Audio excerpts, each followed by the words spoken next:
What's up, guys? Your friend Dark Fox 3.0 is back with a brand new fanfic you won't want to miss. Which is what if Naruto awakened godlike power, and became Hinata's only obsession? Fire Part 1. And if you enjoy this fanfic, then please press the like button and subscribe to my channel for more fanfic like this. And now let's start. Hokage-sama, I think it's about time I helped him, a purple-haired Anbu stated. The Sandaime rested his head on his hands in shock that his strongest Anbu member wanted to train a genin and that genin out of all the others. And what brought this, Neko? Hiruzen asked. Many reasons, in fact. For one, I was one of the few who protected from the villagers and I've kinda grown attached. 2.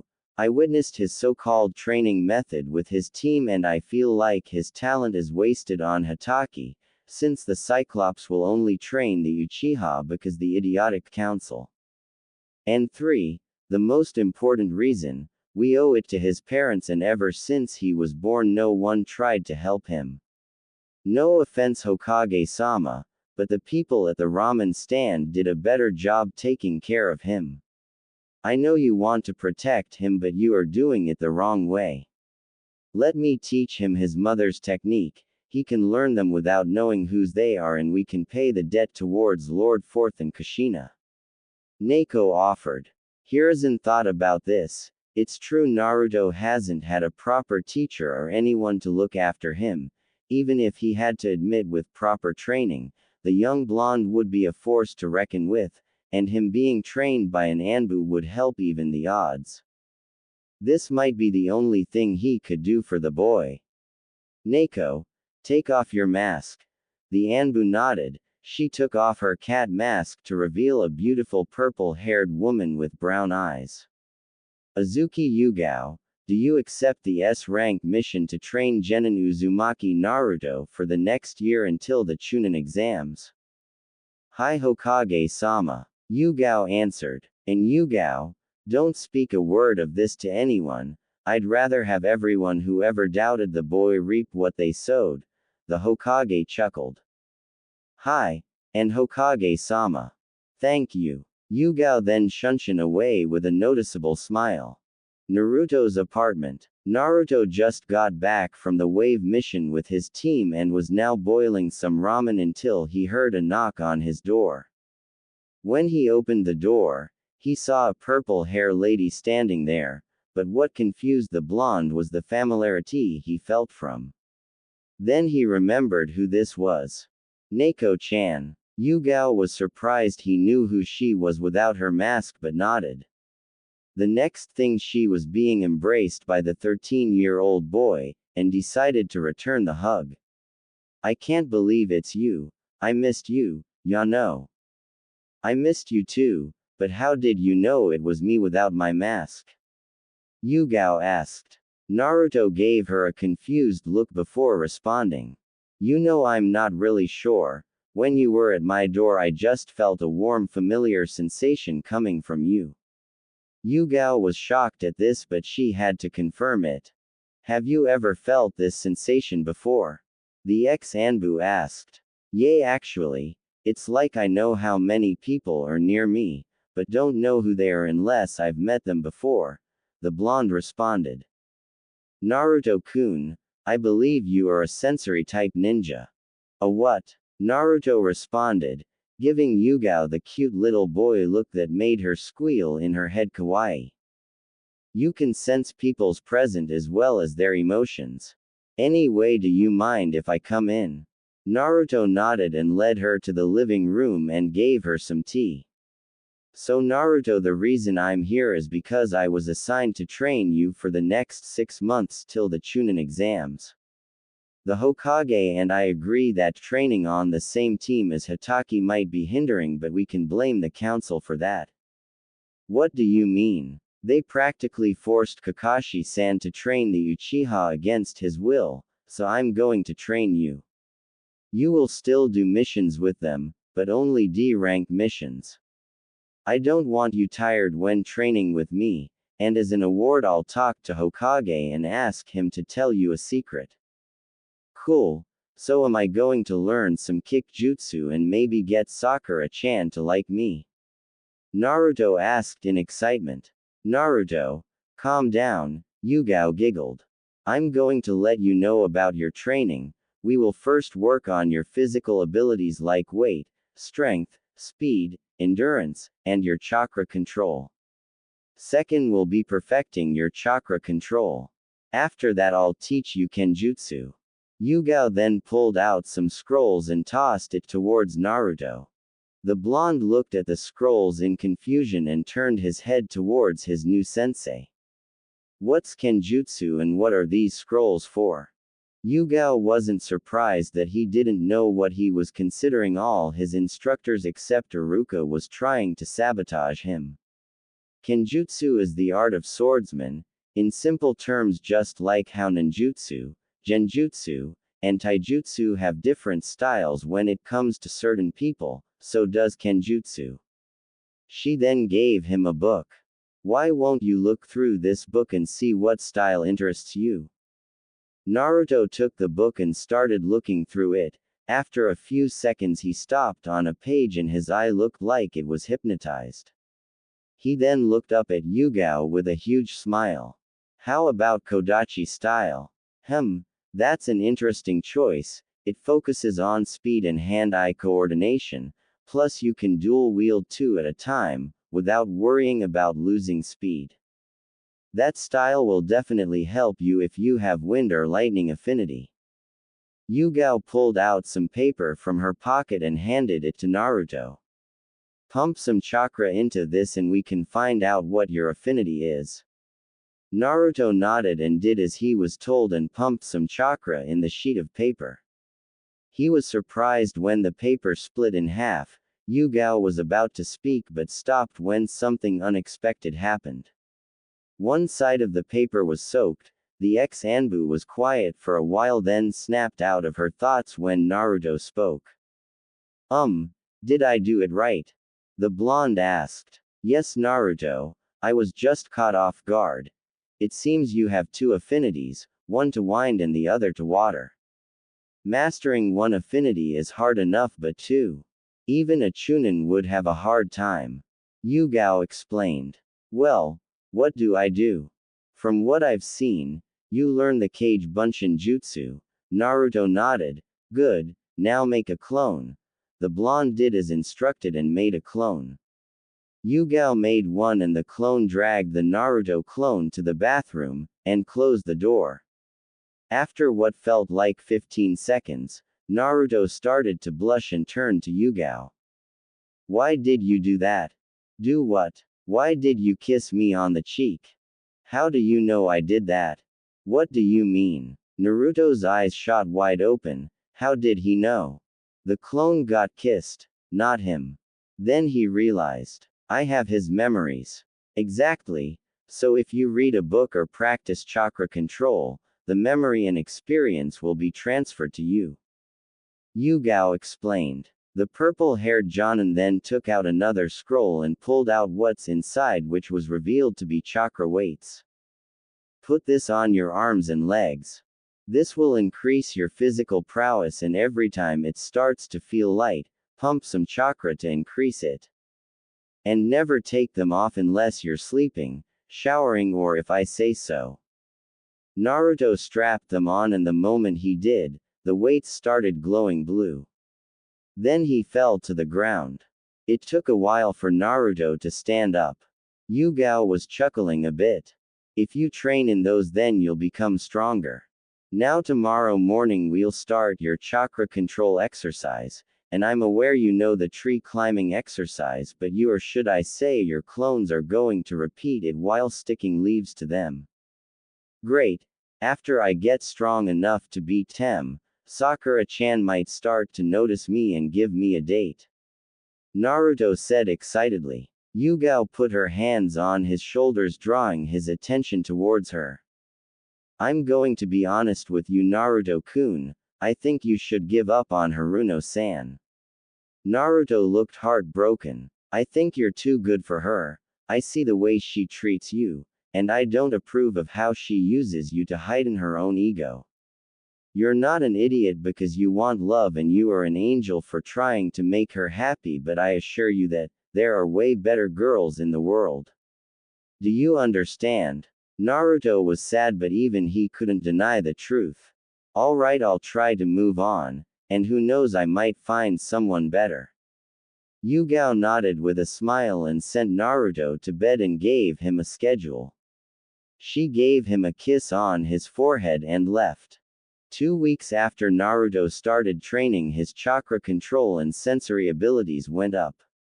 She had Naruto's clones to study Fuinjutsu, and for some strange reason Naruto was picking up rather easily. While he was studying, his clones were practicing writing seals. Along with learning kenjutsu and elemental manipulation, he was learning a new taijutsu style from a new friend. Flashback 1 week ago, Naruto woke up in a sewer. He decided to walk towards the end until he stumbled upon a huge cage. When he came closer, 2 big pairs of red eyes were glaring at him. So my jailer finally comes to visit. The deep voice spoke. So I'm guessing you are the 9 tails. That's right, but you don't seem afraid. The fox spoke. Why would I be afraid of something misunderstood? Naruto said. What do you mean I'm misunderstood? The Kyuubi asked. I read about your history, and from what I learned, you were sealed in the first Hokage wife after being manipulated by Madara. So you are a victim.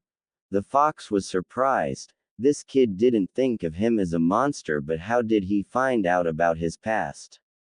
If you wondering how I found out, there was some night when I was sleeping, I saw your eyes looked like the Sharingan, and a Uchiha was riding on top of you. And after that everything went blank. Naruto explained. So what now, are you going to release me? The fox asked, getting his hopes up. Believe me, I would love to, but if I do I'll die, but since this is my mind I'll do something better. Naruto closed his eyes and soon the scenery changed to one of a beautiful forest and a lake. Naruto was panting and looked up at the fox. How is this? Why would you do this for me? The fox asked, looking at the blonde. Well, I thought since you're stuck inside me, we could be more like friends. I mean, neither one of us asked for this.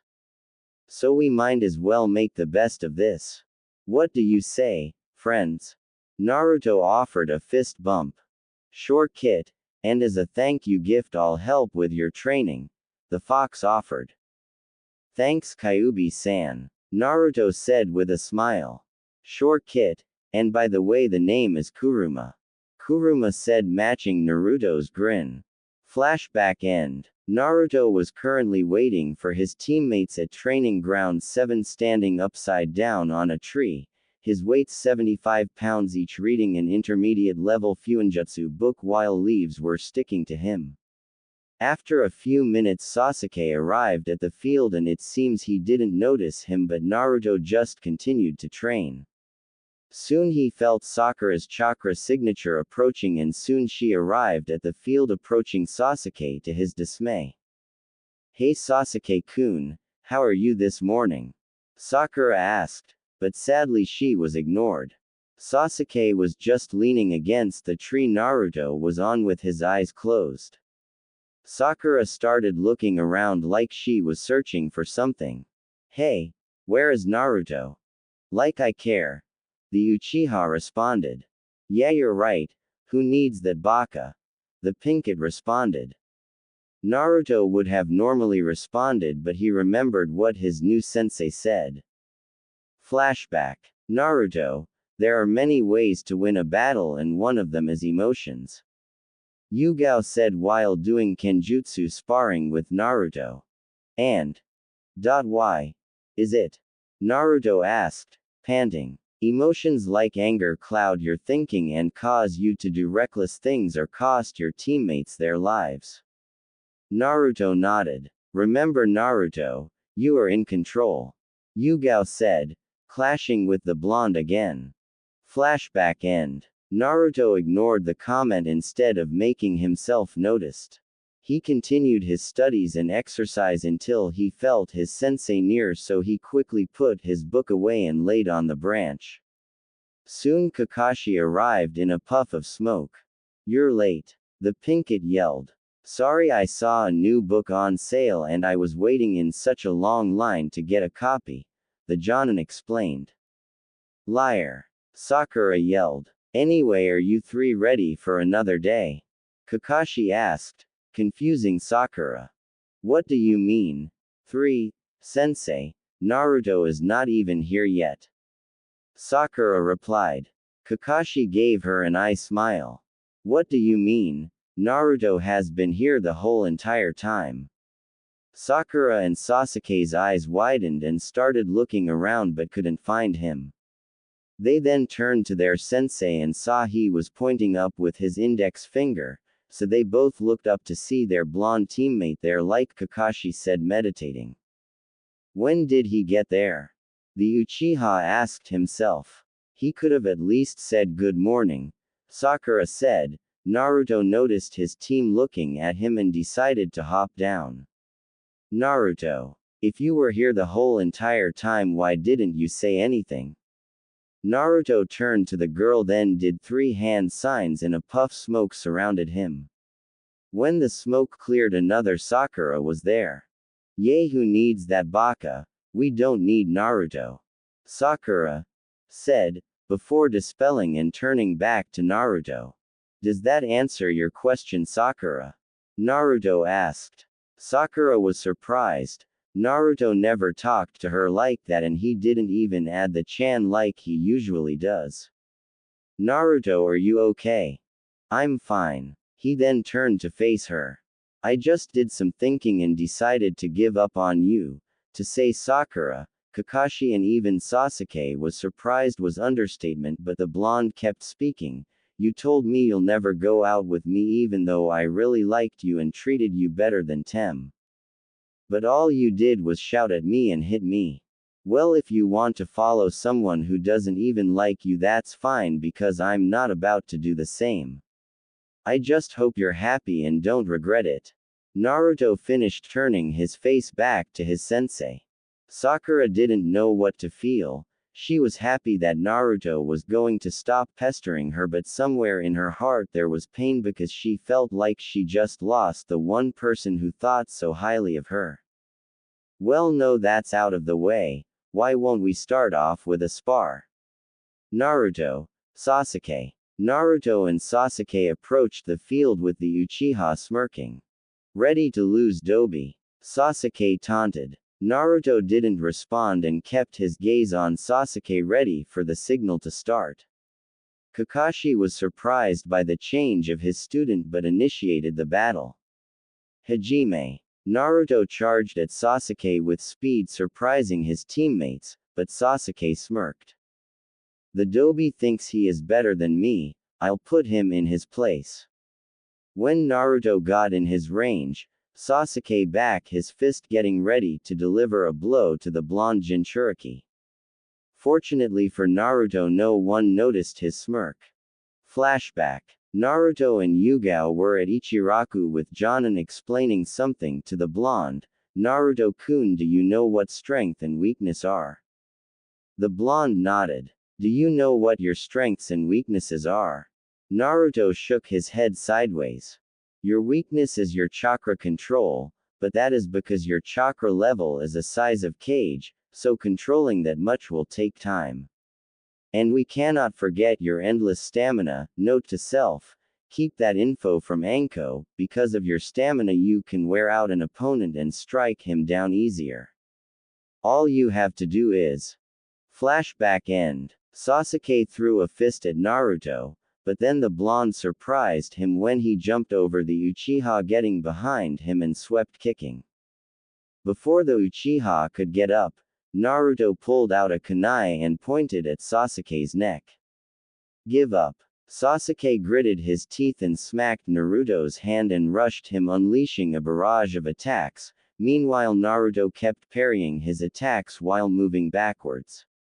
Kakashi was amazed that Sasuke couldn't land a hit on the blonde, but no one was more shocked than Sakura.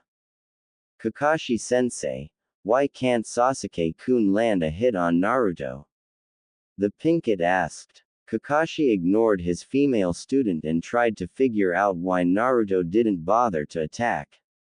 Sasuke was seething. As he was attacking, he noticed Naruto was getting faster, so to even the playing field he decided to activate his Sharingan. The moment he did, Naruto smirked, which didn't go unnoticed from Kakashi. What is Naruto planning? From what I'm witnessing, it seems like he wanted Sasuke to activate his Sharingan, but why? Kakashi pondered. I see your little trick. You're using chakra to increase your speed to make you seem untouchable. Well, whatever you can do, I can do better, Sasuke taunted. Sakura was starstruck at Sasuke's so-called coolness. Sasuke-kun is so cool, he saw right through Naruto's trick and now he's going to win, Sakura squealed. Naruto just smiled and added more chakra to his step to increase speed, while Sasuke did the same, still trying to land a blow on him, but his attacks were still being blocked and avoided. Why would Naruto use more chakra to increase his speed? It's not like he could hide now from Sasuke now that his Sharingan is active. If this continues, Kakashi's eye widened when he realized what Naruto was planning. If I'm right about what he's doing, then this fight is over. A few minutes later, after Sasuke activated his Sharingan, he was panting while gasping for air. Naruto was waiting for this. He charged Sasuke and went for an uppercut, and being too tired to dodge, Sasuke took it head-on, was sent in the air. Naruto then leapt in the air and kicked Sasuke in the stomach, sending him to the ground unable to move. Kakashi walked in between the boys, analyzing both of them before raising a hand towards Naruto. Winner is Naruto. Sakura's mouth was wide open. Naruto beat Sasuke in 2 hits, while Sasuke couldn't even land a hit. Naruto won, but how? Sasuke is an Uchiha and had his Sharingan. I don't understand. Sakura said out loud. And that's why he lost, Kakashi said, walking back towards the girl with Naruto at his side. What do you mean? When Naruto first charged Sasuke and dodged his attack, then delivered that low sweep and had him pinned. He knew Sasuke would try to strike back, and just like that he started leading Sasuke on. He added little chakra to his feet to dodge all Sasuke's attacks, waiting for him to use his Sharingan, and the moment he did, Sasuke he started to copy Naruto, and by doing that Naruto's victory was secured. I still don't understand, Sakura responded. It's simple, Sakura. Sasuke lost because of his stamina and chakra exhaustion. I'm sure you're aware of this. Naruto most likely has more chakra than me, you and Sasuke combined. So even though he started to use chakra to speed up first, he was barely making a dent in his reserves. And even though Sasuke wasn't using chakra, he was getting physically exhausted chasing after Naruto, and after he figured out Naruto's trick and started to mimic him, Naruto added more chakra to his steps and Sasuke did the same. Unknowingly to Sasuke, he was running out of chakra faster than Naruto was using his Sharingan at the same time. So basically Naruto uses Sasuke's own Sharingan against him. Kakashi explained. So Naruto only won because he tricked Sasuke-kun. If it was a test of skill, there would be no way Naruto could. Not true, Sakura, the blonde spoke. If I went on the attack in the beginning, I probably would have won sooner. With my stamina and chakra level, one wouldn't have given Sasuke no room to do anything. Naruto finished. But Sasuke-kun has Sharingan.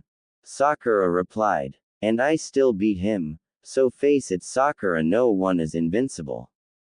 Now, calm down, Naruto, good job on winning your spar, and utilizing your strengths to your advantage. Let's head to the Hokage Tower, grab a D-rank mission, then take a break after Sasuke is done resting. Kakashi said. No, the three turned to see Sasuke get up. I want a rematch with the Dobi. I will not accept the fact he won that fight using a trick. Sasuke sneered. But we're shinobis, tricks is what we do. Naruto said, walking towards the Hokage office. Sasuke was about to retaliate, but Kakashi put his hand on Sasuke's shoulders, shaking his head, and they proceeded to the tower. Naruto, next time we fight, I'm going to put you in your place, the Uchiha snarled to himself. Later that afternoon, after completing a couple D-rank missions, Kakashi gave everyone a break. Sasuke decided to go train some more, while Kakashi disappeared in a puff of smoke, leaving Naruto and Sakura alone. Naruto was about to follow suit and leave, but he was stopped when he felt a hand grab his wrist. He turned to see Sakura looking at the ground nervously. Naruto, do you want to go to Ichiraku's with me? Naruto's eyes widened and he had nothing to say, which made Sakura scared. I understand if you don't want to. No, it's fine, sure, I'll love to. Naruto answered with a smile, which Sakura returned in full.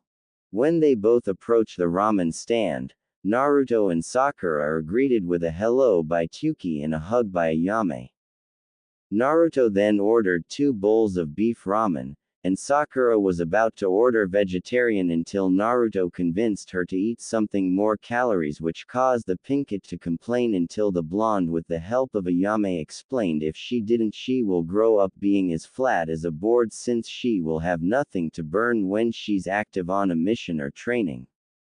The results were uncanny when Sakura ordered 3 bowls of ramen, being pork, beef and 1 veg. After eating, Sakura decided to speak. Naruto, I'd like to apologize. Naruto kirked an eyebrow and stared at the girl. I thought about what you said, and I really want to apologize. Why?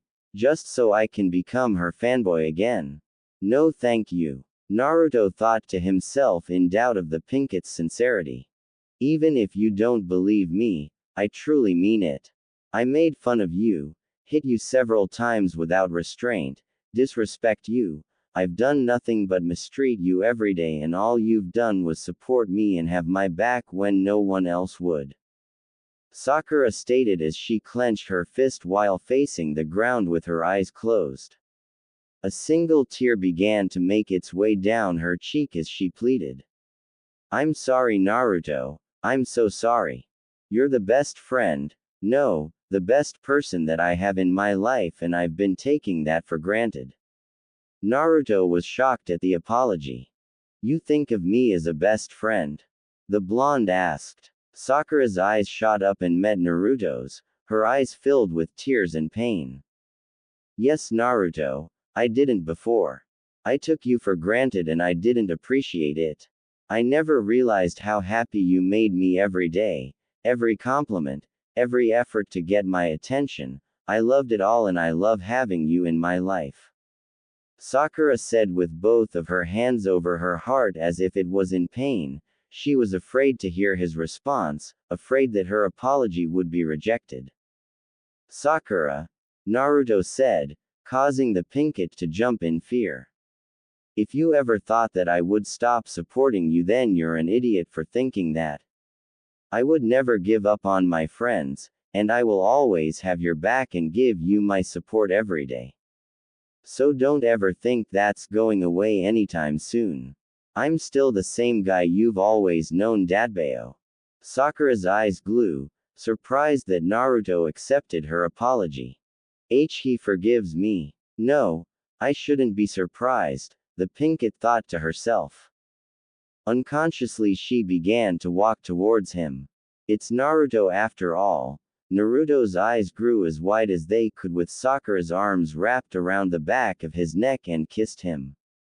Naruto was surprised at the amount of passion and love that was in the kiss, but not wanting to disappoint, he returned the kiss. After a couple seconds, the two separated and were out of breath.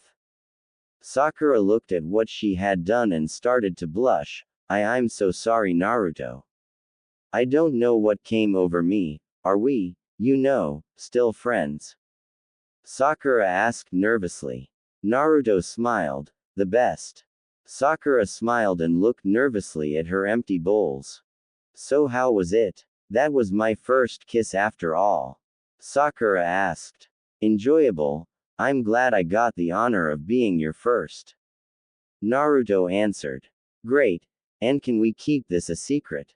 It's not that I'm ashamed, I just still have feelings for Sasuke. Naruto gave a heartbroken look of defeat.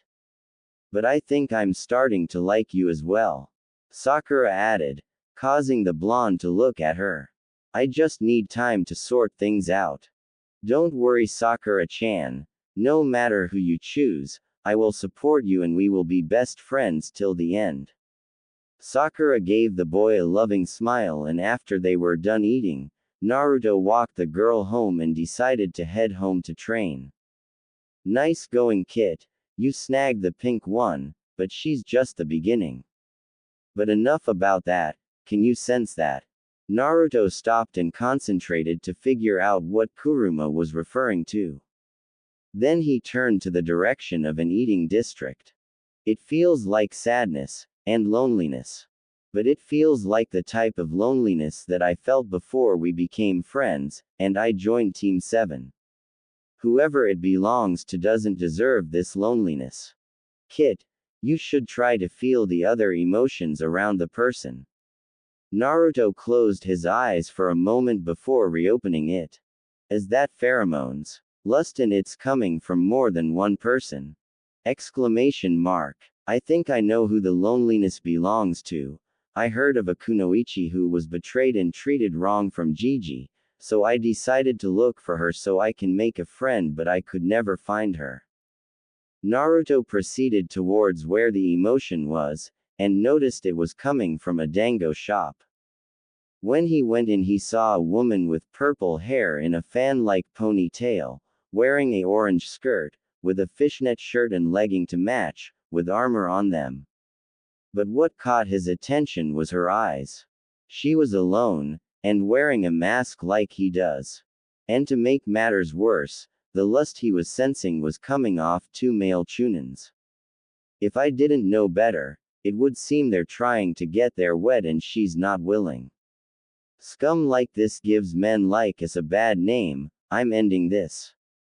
I'm with you, Kit. Let's go. Naruto approached the three without them noticing. But what he heard next pissed him off even more. Come on, don't be like this, we just all want a good time. One of the chunin said. I said beat, before you end up in the hospital, with unrecoverable injuries, the women threaten.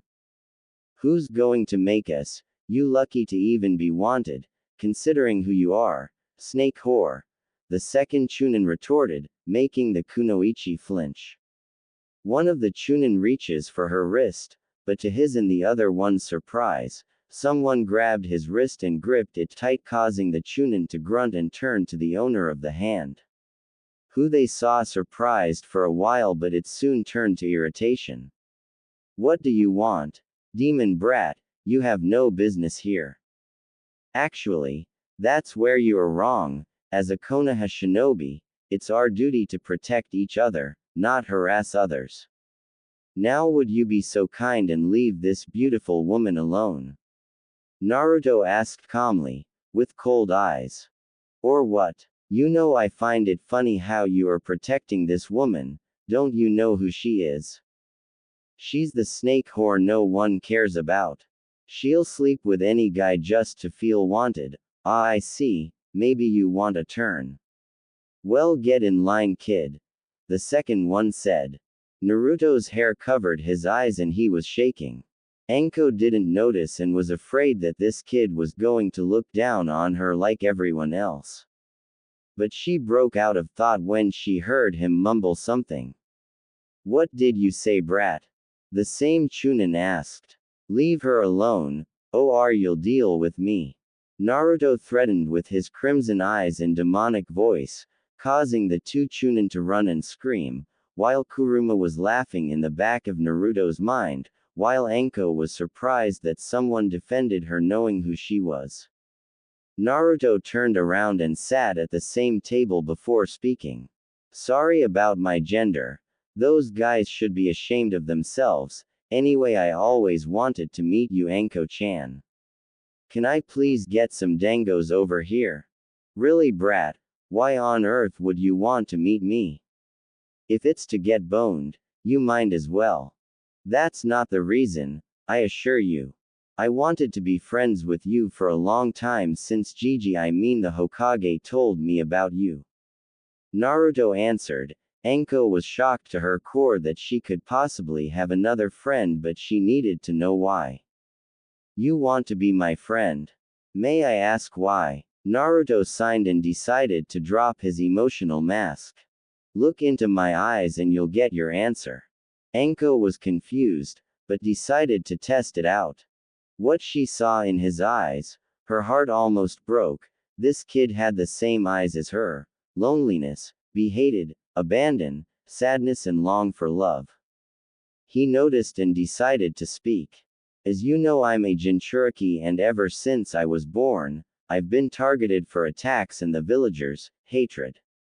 One day I asked Gigi how come I was the only one that felt alone, but he said that wasn't true. He told me there was a kunoichi who's just as lonely, no parents and very little friends.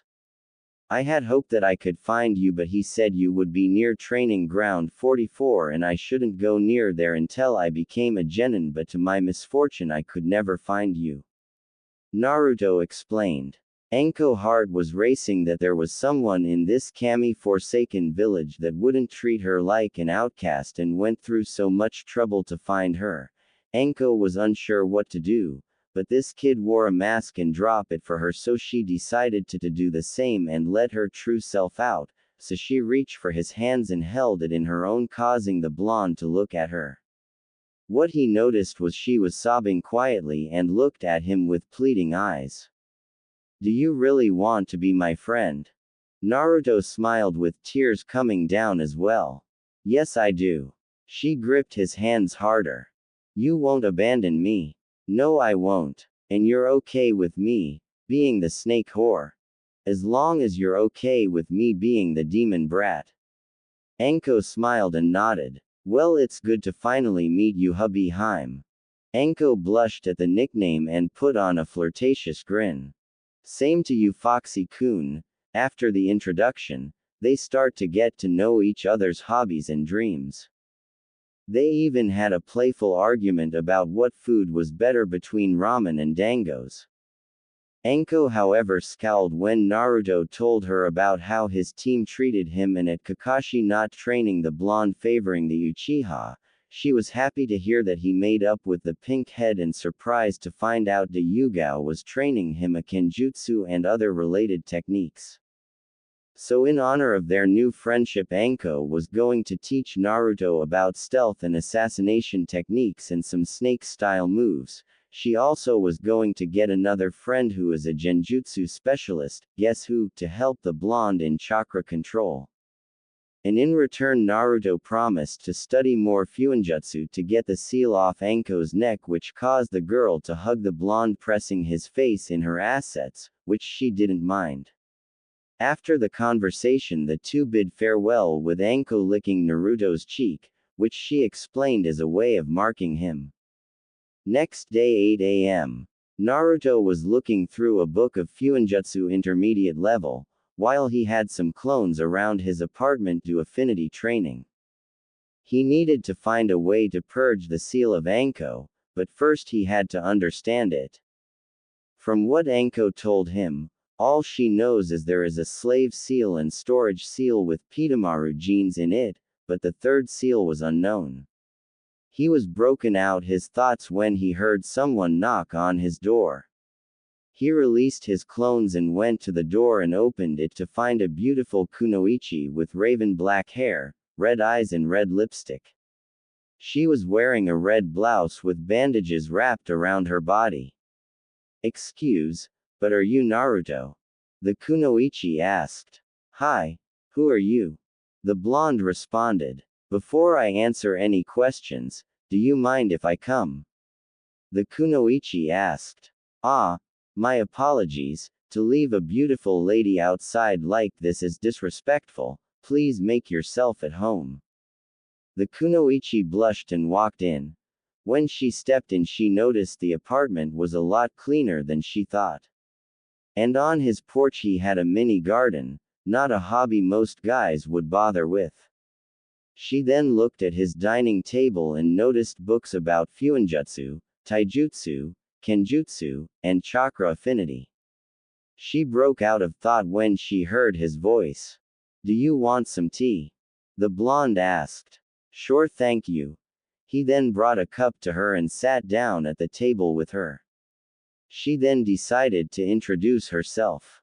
First off, I should probably introduce myself. My name is Kurenai Yuhi. You probably know me as the leader of Team 8. Hinata-chan sensei, what can I do for you? Well, first, I like to thank you.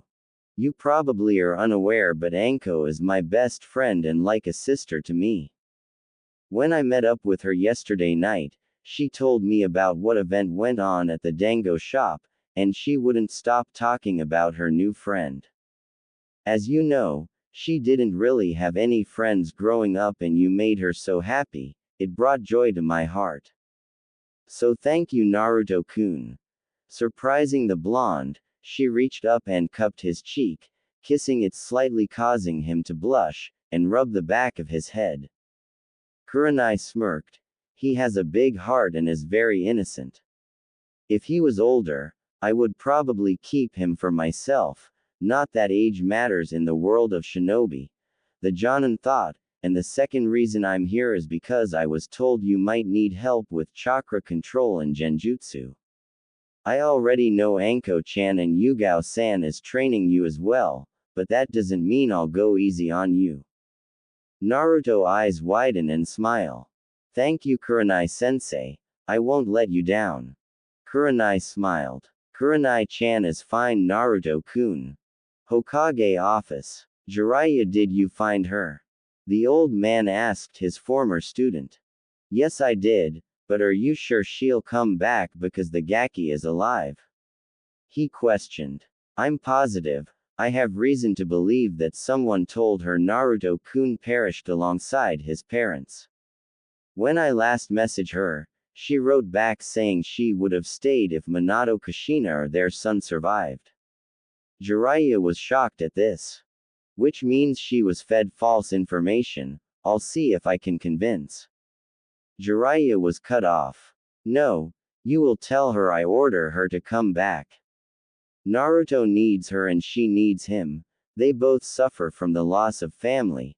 I've been lenient with her, but it's about time Tsunade and you too, Jiraiya, train the boy, like godparents should. Here's an ordered with Ki feeling the air. Jiraiya nodded and disappeared. Yugao. The purple-head Jonin appeared from thin air. Bring me might guy. The last few months Naruto's skills improved at a fast pace.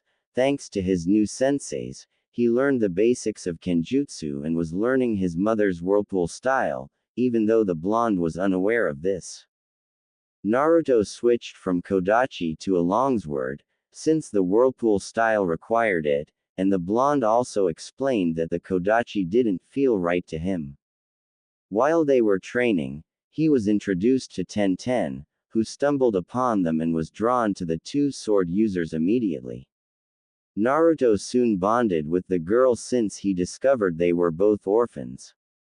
Yugao decided to train her a bit as well since it would be beneficial to Naruto if he sparred with someone his own age, and plus she grew fond of Tenten. Anko was using the weights Naruto was wearing to her advantage. She brought Naruto to the Forest of Death, and to her surprise Naruto thought it was awesome, showing no fear, but that soon changed when Anko and Naruto dodged kunais and shurikens all day. After training, Anko and Naruto would go out to Ichiraku's or the dango shop to eat and hang out, which again, Anko took advantage of. She would tease Naruto most of the time and it made her feel attractive whenever he would blush around her. It wasn't hard to say Anko developed a crush for the blonde and very attached. Kurenai made Naruto perform the tree walking and water walking exercise while using clones and sticking leaves to them. She was impressed by Naruto's development, which confused her. From what Kiba told her, Naruto was the dead last of the class, but she was seen telling her otherwise. When she confronted the blonde about it, she was livid to find out that most of the teachers sabotaged his learning and didn't help that no one taught him basic taijutsu. But admiration grew for Naruto when she learned he wanted to be Hokage regardless of how the village sees him. Might Guy is probably the toughest one of them all, especially since shadow clones would do any good. He did 10 laps around the village, following up with 500 push-ups, sit-ups, and crunches. And after he would spar with either him or his mini-clone Rock Lee. Naruto knew after facing the genin that if they ever fought he would be a threat. But what scared him the most was the performance of the horrible genjutsu the two green beasts were able to perform. Kuruma was probably one of the biggest help, with his knowledge on jutsu, and Fox style helped with Naruto's stamina. The Kyuubi was also training him on using his chakra by feeding it to him, getting used to it. Kuruma also messed with Naruto genetics by unlocking his Senju bloodline, giving him earth affinity, and he developed a fire affinity because of the Kyuubi chakra. But Naruto also learned that the fox was a pervert always trying to get him laid. His excuse was that Naruto was the first male jailer he had, and he deserved to have all the vixens to himself.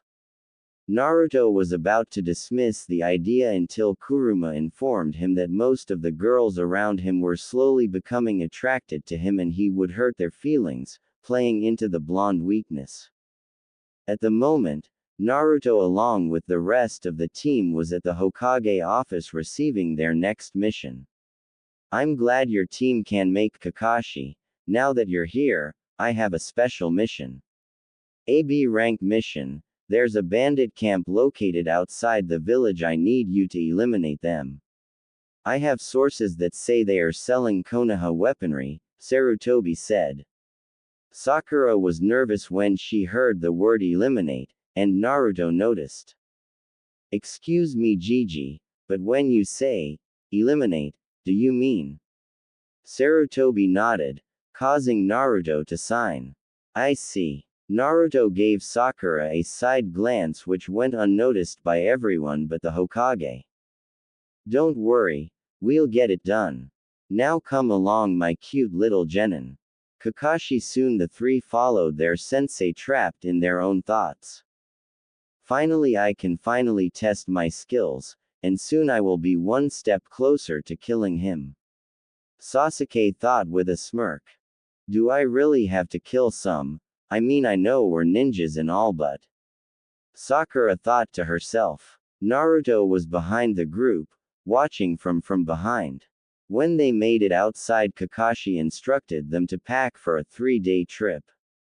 When Naruto arrived at his apartment, Yugao was there smiling, holding a katana with a red hilt. I think you're ready for this, she said, holding out the sword. Naruto slowly took in his hand, unsheathing it halfway. It felt so familiar to him but didn't know why. It's called a Kai Arashi, Red Storm, or Arashi for short. It belongs to your mother. Naruto's face shot up so fast with mixed emotions. Yugao noticed and decided to clarify some things. Yes, I knew your mother. She was the one who trained me. But under orders from her very last breath, I was told not to inform you until you reach at least Chunin level. She had multiple enemies, and yes, I knew your father, but we can't inform you until you are a Jonin level. Understand?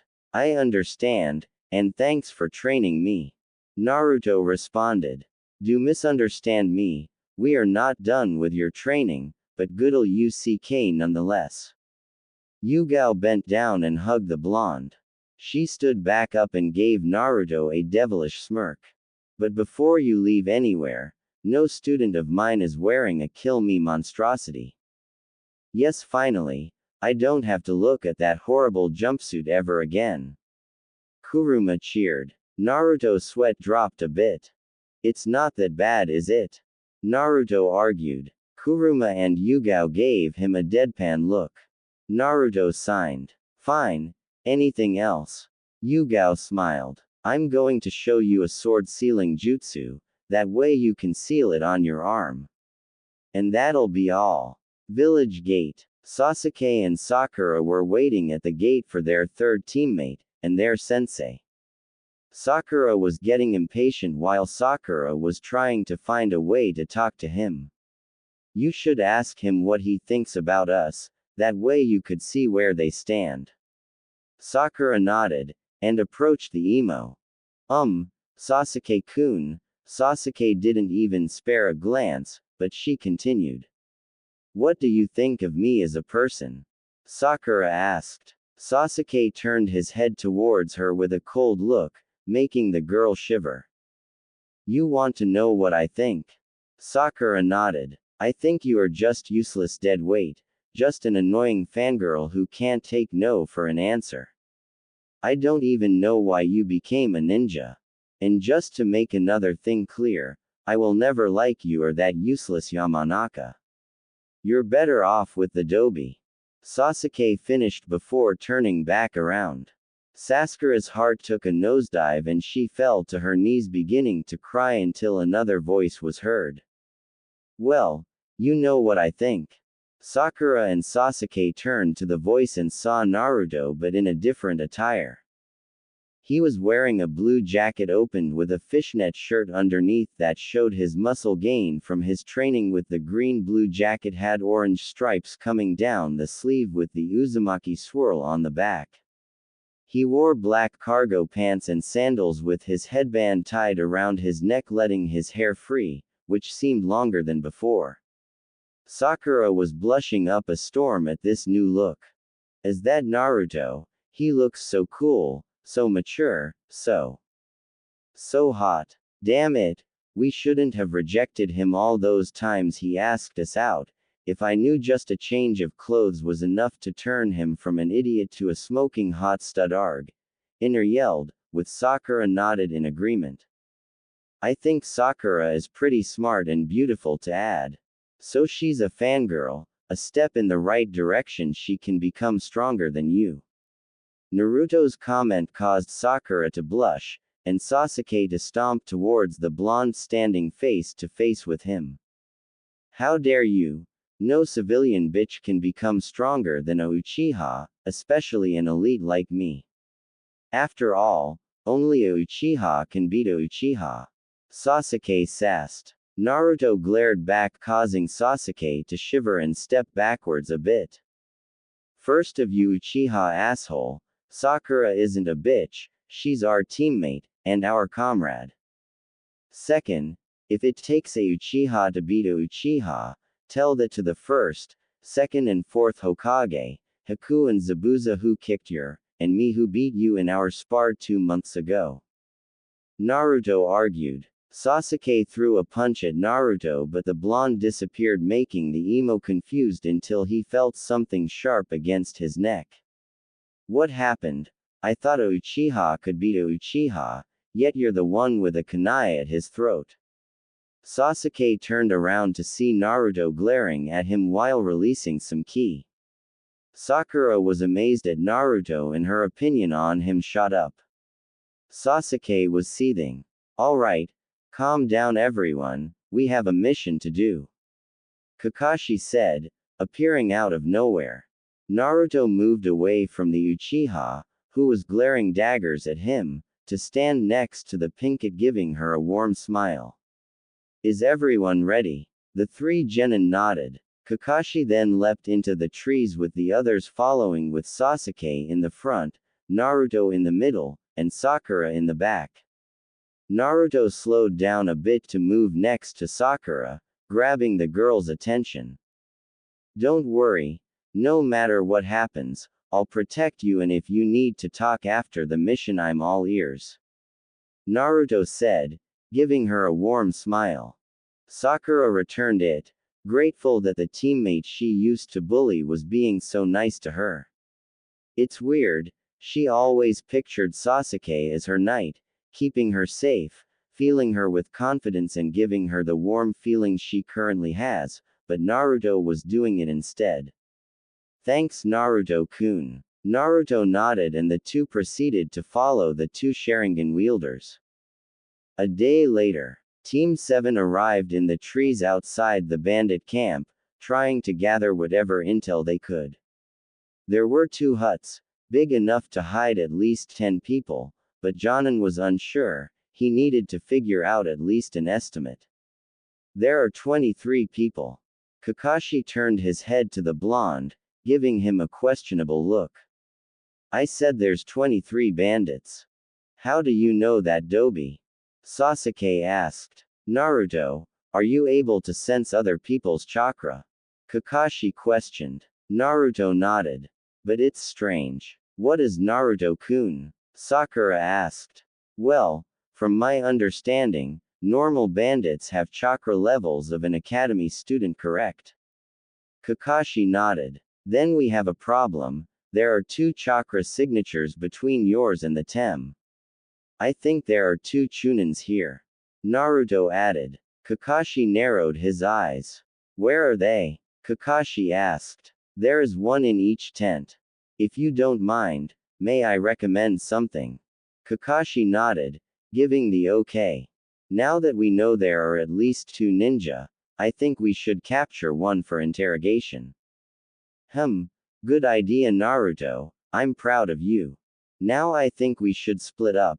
You 3 go to the left hut, I'll capture the one on the right, so don't hold anything back. Kakashi instructed. I don't plain. Time to show these guys why you shouldn't mess with the elite. Sasuke said with an arrogant smirk. Naruto just shook his head in disgust, while Sakura found his attitude disapproving, so Naruto, being the smarter one of the 2, decided to voice his opinion. Fine, you can have the shinobi, but let me at least make some shadow clones to take out the bandits. Naruto offered. Sasuke scoffed at the offer. Who do you think I am? A Uchiha doesn't need help from 2 nobodies. But he didn't get to finish because Naruto grabbed him by his collar, bringing the Uchiha to eye level. Sakura was nervous. She wanted to defend her crush, but she didn't want to ruin her new relationship with Naruto. Listen here, Tem, we're on a mission for the village, and I will not have us fail this mission because of your reckless ego. To you it might just be a way to test your imagination strength, but you will not put me and Sakura-chan lives at risk. Naruto spatted, causing Sasuke to hiss and Sakura to blush. He then threw Sasuke to the ground and made 11 clones. Listen, I want you to quietly take out anyone with lower chakra reserves than Sakura, and do it quietly. The clones nod and disappear. Sasuke was seething with anger and walked up to the blonde.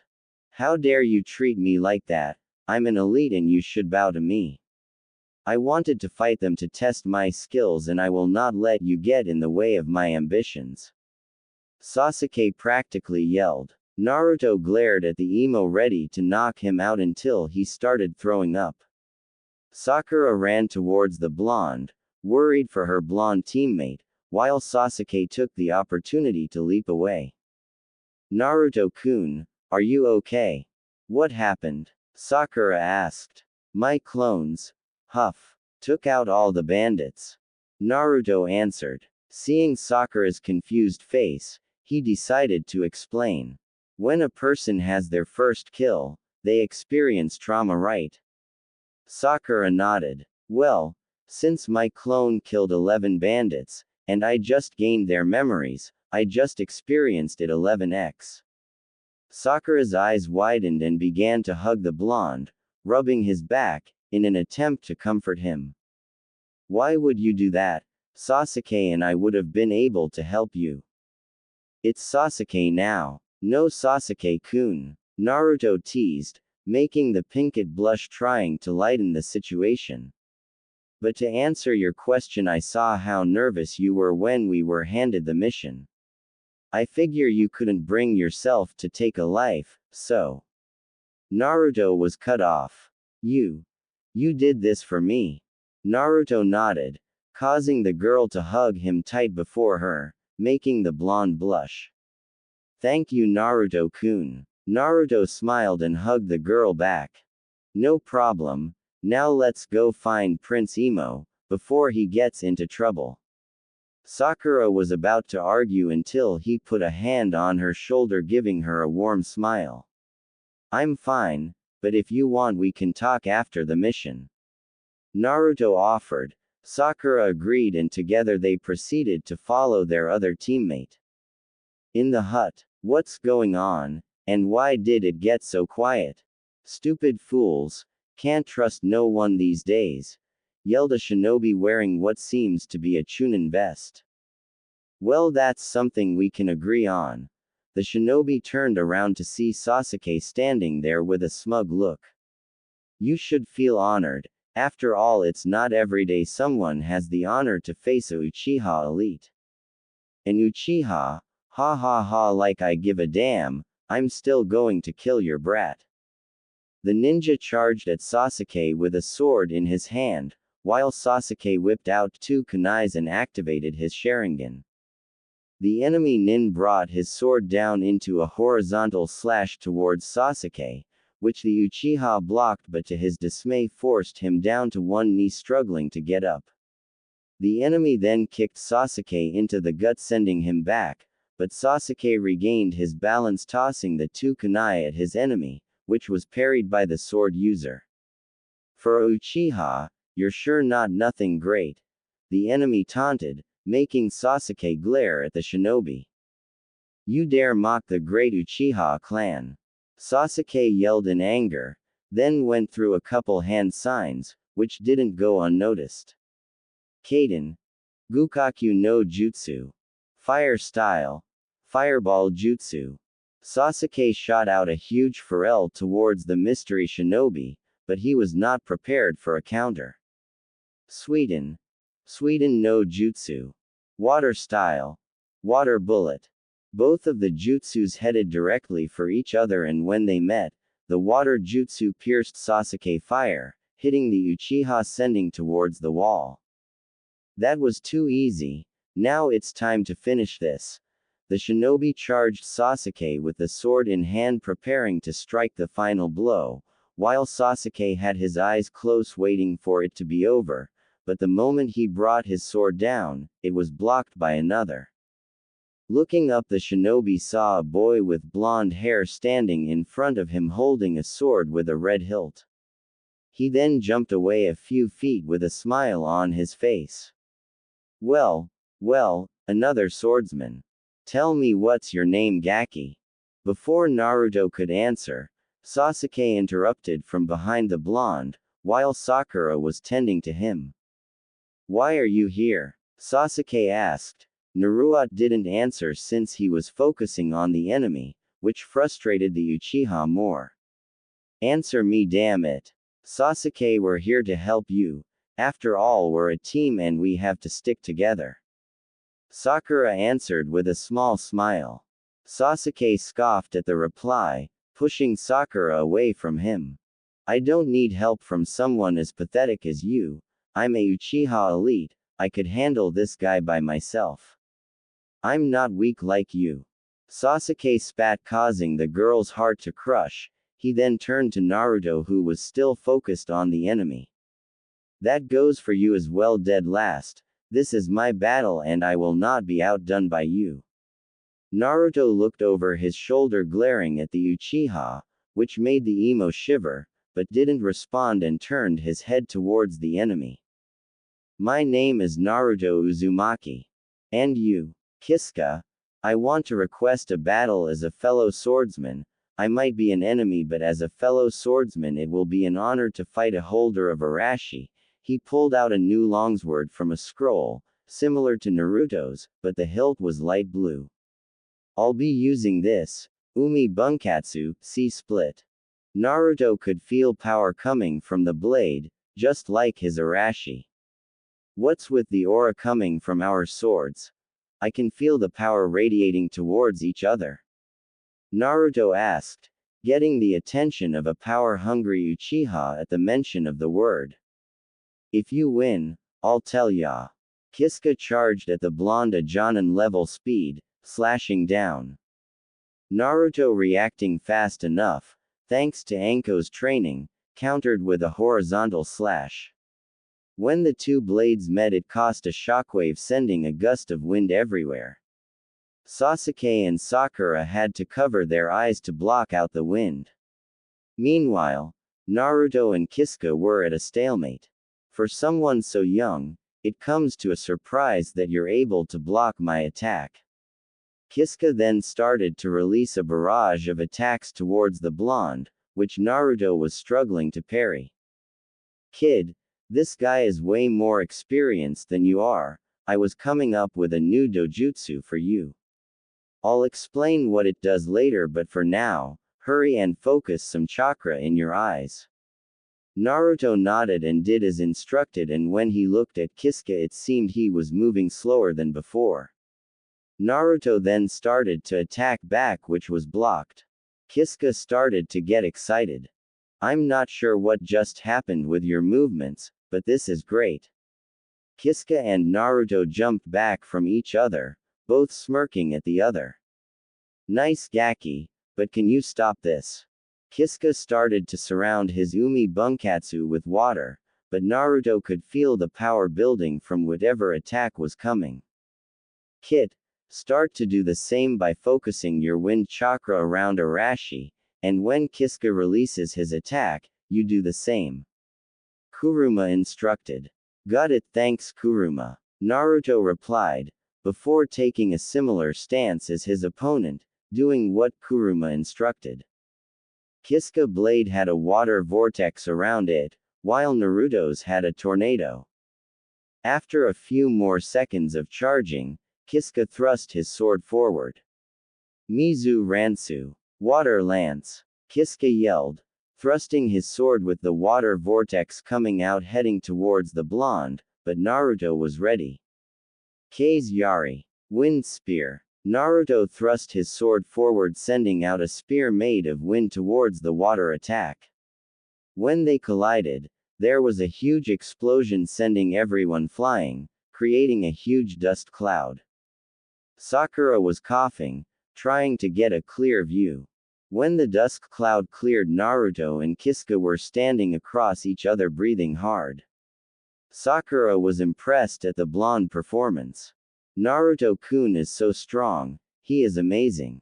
I feel so useless, maybe after the mission I can get him to train me. Yeah, you go Naruto-kun. Kick his jaw. Inner cheered. Sasuke was seething in jealousy at the blonde's strength. How is the dobi so strong? He then eyed the weapons both the shinobi was using. That's it. The swords, I'll get the dobi to hand over the sword. After all, I'm an Uchiha and I deserve it more than that clanless nobody. He can't defy me. Sasuke thought with a greedy smirk, getting up and walking towards the battlefield. Sasuke, where are you going? We shouldn't. Sakura tried to say, but was cut off.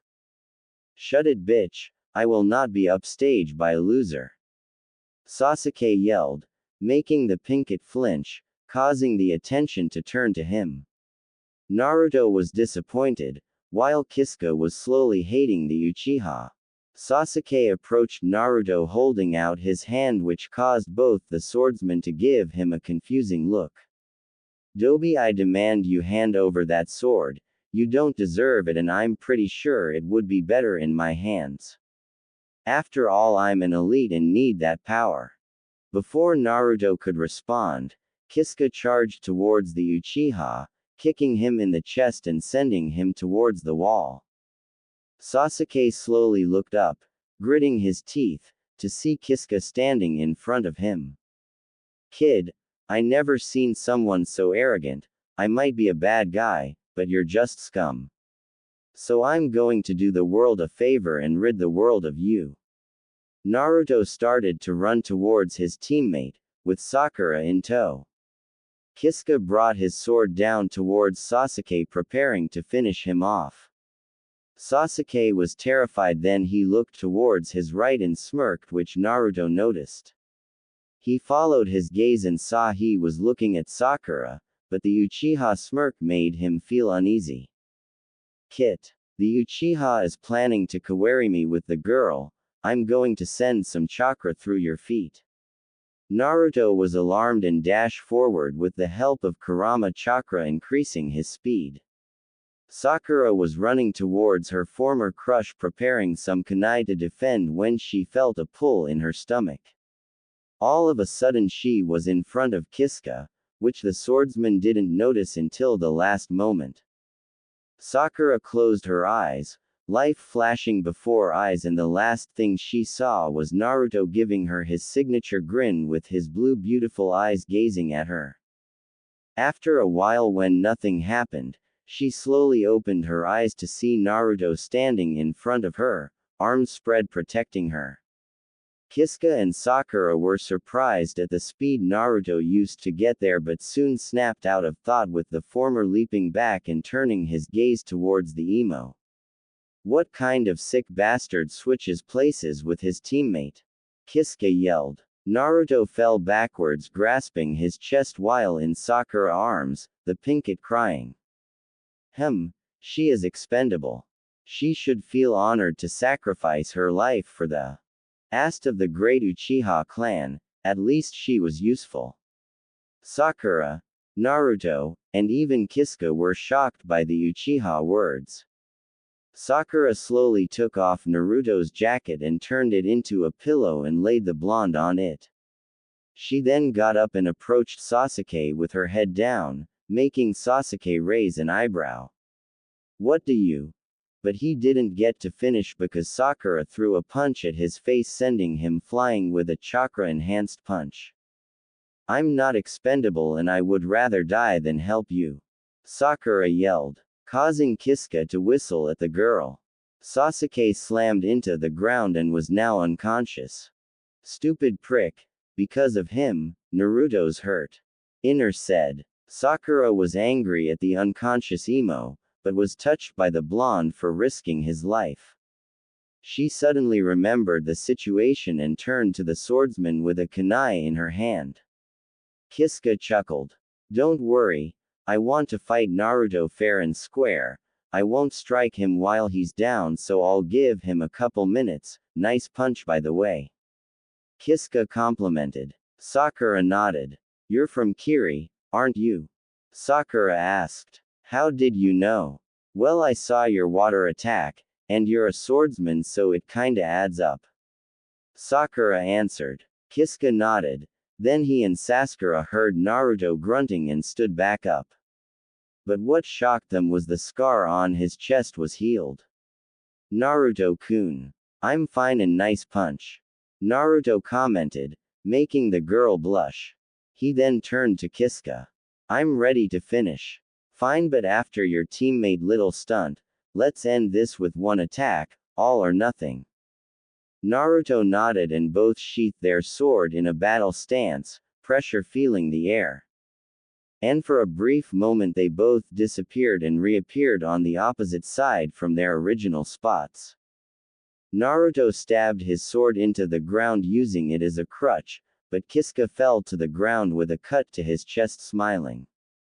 Looks like you win. Come here, Gaki. Naruto limped towards the falling warrior slowly because of exhaustion. Sakura, seeing this, put his arm around her shoulder.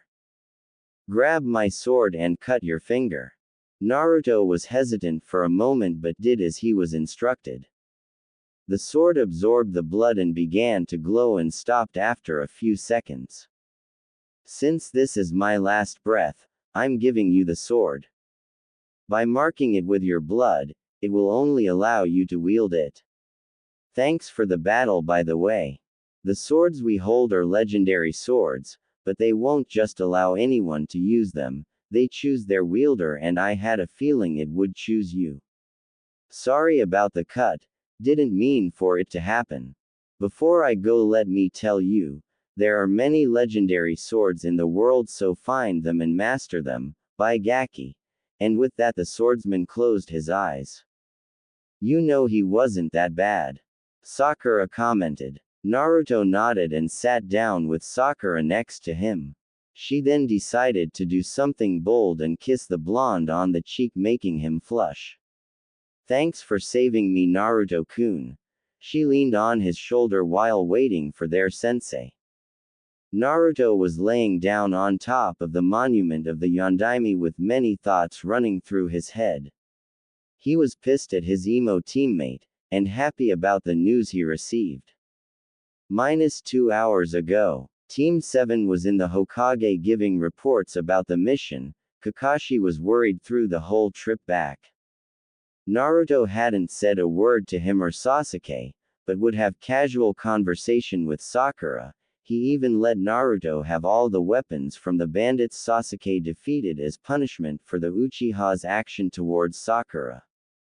And speaking of said girl, Sakura's feelings for the two boys had done a 180, or should he said 200. While she never really hated Naruto, she was now reliant for the blonde, looking at him in a new light after his past actions. Naruto protecting her was a real eye-opener for her, and now she had a crush on Naruto or something more. As for Sasuke, Sakura had complete disdain for the boy. She couldn't even say his name without lacing it with venom.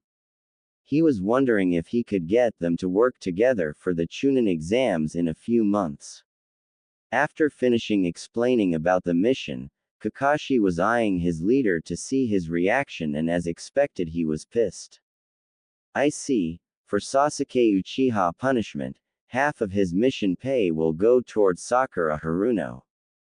Hiruzen declared, making seethed. You can't do that. But the Uchiha was cut off by high killer intent. You better watch how you speak to me, boy. You may have the council under your feet but not I. When I say something, you listen. I. Clear. Sasuke nodded his head weakly from the pressure of the key. Good. Now Team 7, you are dismissed, except for you, Naruto. I believe we have a promise to fulfill. Kakashi and the emo proceeded to leave, but Sakura stayed holding Naruto's hand tightly. Naruto figured this would happen, signing he turned his attention towards the Hokage. Gigi, is it okay if Sakura stays? I don't mind her listening. Naruto asked, surprising Hiruzen and Sakura. Are you sure, Naruto-kun? I understand this is personnel for you. Sakura looked at Naruto with a guilty look. Whatever they were about to talk about was a private matter and she was feeling bad being here. It's okay, Naruto-kun, I don't have to be here. I'll just. It's fine, Sakura-chan, I trust you. After all, we're friends now and I was going to tell you anyway. Naruto said, giving her one of his warm smiles, causing the girl to blush. Alright, if you insist. Now as of promise I will tell you about your mother. Sakura whipped her head towards the Hokage and back at Naruto, seeing a little excitement from his eyes. Your mother is not originally from this village, she's from Uzu just like the rest of your clan. But she was the sole survivor. Your mom was most likely the strongest female in the village next to Tsunade. Her name was Kushina Uzumaki. She was feared for her fuinjutsu and kenjutsu. She had as much chakra as you and unlimited stamina. In the village, she was known as the Red Habanero for her fiery personality and red hair. But on the battlefield, she was known as the Red Death of Konoha. And just so you know, she and your father loved you very much. The Sandaime finished. Naruto gave a real smile with tears coming out his eyes. He was glad he was loved and wanted. He also found it pretty awesome to be in a clan. Sakura smiled for her new friend, and gave him a warm hug, which was returned. And my father? Naruto asked, letting go of Sakura to the girl's dismay. I'm sorry, Naruto, but on your father's orders, I was told not to give you any information regarding him until you reach Chunin. Also Sakura, this is AS secret, so only Naruto and I are allowed to share this information, understand? Sakura nodded. He turned his attention to Naruto and signed. Present time. Naruto still hasn't confronted the Uchiha about his action, and it wasn't helping that a certain fox was telling him to kill the emo, which he was considering. While he was in thought, he didn't notice a shadow approaching him with a seductive grin. "Well, there you are, Foxy-kun. I'm glad I caught you alone." Before Naruto could get up, he was straddled by Anko. "Anko-chan, what are you doing here? Not that I don't miss you. I was looking to ask you something, but the look on your face tells me you're upset. Want to talk about it?" Anko asked in concern. Naruto signs and begins to explain what took place on the mission. Anko was quiet for a while, processing what she heard, then started leaking killer intent. "So the emo prick thinks everyone is beneath and should be sacrificed for his cause. Well, I bet your precious Anko-chan can change his mind. Don't bother. If you touch him, the council of douchebags will be up your. And frankly, it's not worth it. True. Those Uchiha kissers will do anything for their emo overlord." Anko said, but remember what she came for. Looking at Naruto still in a bad mood, she decided to do something about it. While straddling the blonde, she slowly started to grate her hip against his crotch, making Naruto blush. "Hey Anko-chan, what are you? Ha? What's the matter? Ha, don't you like your Anko-chan?" Anko moans, happy that her plan was working, while feeling happy her favorite blonde was enjoying this. She started to go faster, while gasping for air. Naruto was getting turned on and grabbed Anko's hips to help her. He didn't know why this was happening but wasn't complaining. As Anko moved her hips, she felt something poked her entrance, through her panties, and smiled seductively. "Someone's happy, but let's finish this." She kept going until both of them buckled their hips, moaning in sync, releasing their pent-up energy. The both were gasping for air, breathing lightly, staring into each other's eyes warmly. "Anko-chan, not that I didn't enjoy it, but why?" Naruto asked, regaining his breath. "Because for one, it was hot." Naruto nodded in agreement. "2.